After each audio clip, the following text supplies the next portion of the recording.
வணக்கம். தமிழ் சினிமாவில் பேரதிர்ச்சி.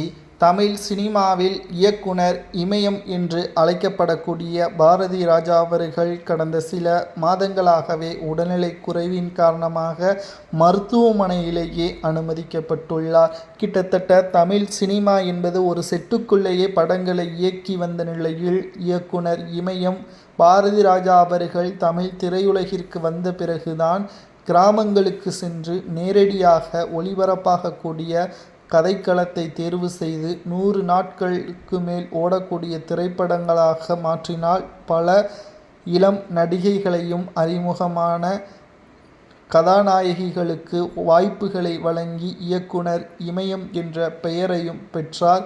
தற்பொழுது உடல்நலை குறைவின் காரணமாக மருத்துவமனையில் அனுமதிக்கப்பட்டுள்ளார்.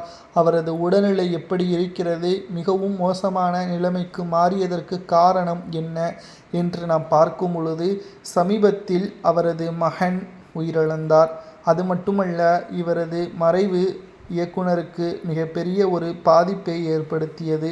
ஒரே மகன், அன்பு மகன், பாச மகனை இழந்துவிட்டோம் என்ற அந்த அதிர்ச்சி அவரது உடல்நிலையை மேலும் மிகவும் பலவீனமாக மாற்றிவிட்டது. சமீபத்தில் மூச்சு திணறல் மற்றும் கடுமையான நுரையீரல் தொற்று காரணமாக சென்னை அமைந்தகரையில் உள்ள எம்ஜிஎம் ஹெல்த்கேர் மருத்துவமனையில் கடந்த டிசம்பர் 27ஆம் தேதி அனுமதிக்கப்பட்டுள்ளார். அவர் தீவிர சிகிச்சை பிரிவில் அனுமதிக்கப்பட்டிருந்த நிலையில் மருத்துவர்கள் அவரது உடல் நன்கு ஒத்துழைப்பதாக தற்பொழுதுதான் அறிவிப்புகளை வெளியிட்டுள்ளனர். அவரது இதய துடிப்பு, இரத்த அழுத்தம் போன்ற முக்கிய அளவீடுகள் தற்பொழுது சீராக இருப்பதாகவும், மருத்துவர்கள் இப்பொழுதுதான் அவரது உறவினர்களுக்கு நல்ல செய்தியை கொடுத்திருப்பதாகவும் கூறப்படுகிறது. ஆனால் அவரது ஏக்கம் என்பது அவரது மகனுக்கு மிகப்பெரிய ஒரு இழப்பை தாங்க முடியாத அளவிற்கு மாறிவிட்டது. ஏனென்றால் அவரது அன்பு மகன், செல்ல மகன் தற்பொழுது இல்லை. அதை அவரால் ஏற்றுக்கொள்ள முடியவில்லை. தன்னுடைய வாழ்க்கை என்பது பணத்தை சம்பாதிக்க வேண்டும், புகழை சம்பாதிக்க வேண்டும் என்பது ஒவ்வொரு மனிதனுக்கும் இருக்கக்கூடியதுதான். ஆனால் அதைவிட குடும்பம் தான் மிக முக்கியமானது. ஆனால் இயக்குனர் இமயம் பாரதி ராஜா அவர்களுக்கு அனைத்தும் கிடைத்துவிட்டது. ஆனால் அவரது குடும்பம் தற்பொழுது இல்லை. தற்பொழுது வயதான காலத்தில் அவரது உறவினர்கள் தான் பார்த்து வருகிறார்கள்.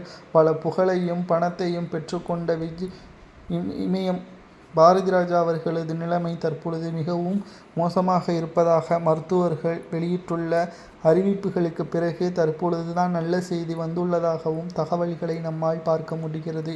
உங்களுக்கு பாரதி ராஜா இயக்கிய திரைப்படங்களில் எது பிடிக்கும் என்பதை கமெண்டில் கூறுங்கள்.